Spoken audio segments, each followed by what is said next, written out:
In the Mississippi Delta flatlands, a giant tornado recently obliterated the modest one-story home that was home to 46-year-old Kimberly Berry and her two daughters.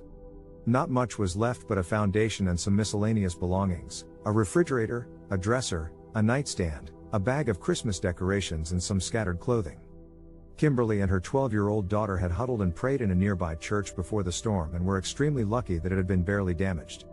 Her 25-year-old daughter had found refuge in the hard-hit town of Rolling Fork. N/N Kimberly was just grateful for her and her family's lives as she surveyed the remains of their belongings.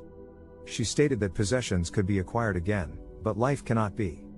As she looked at the destruction around her, she thanked God that she was safe.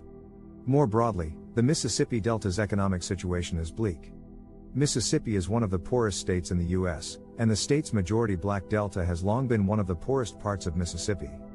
The two counties that were heavily impacted by the tornado, Sharkey and Humphreys, are among the most sparsely populated parts of the state.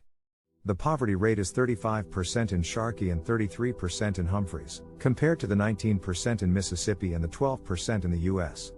N/N Moreover, the housing stock in Mississippi was already tight, with many people having to rely on friends or relatives for shelter. However, the people affected by the tornado in Mississippi found hope in the emergency declaration from President Joe Biden. This declaration made federal funding available to the hardest hit areas, thereby providing an avenue for local recovery efforts.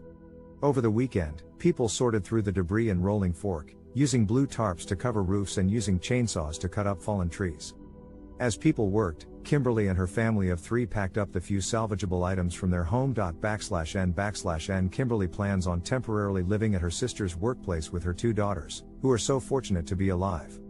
Even though the impoverished state of Mississippi already had its head held beneath the waters of economic hardships, amidst the tornado devastation, the kindness and generosity of those in the community is offering these residents the support they need. That is the true blessing that Kimberly and her family are grateful for. They're thankful that they could survive the worst of it, and they're looking towards what the future holds, with the help and comfort of their community.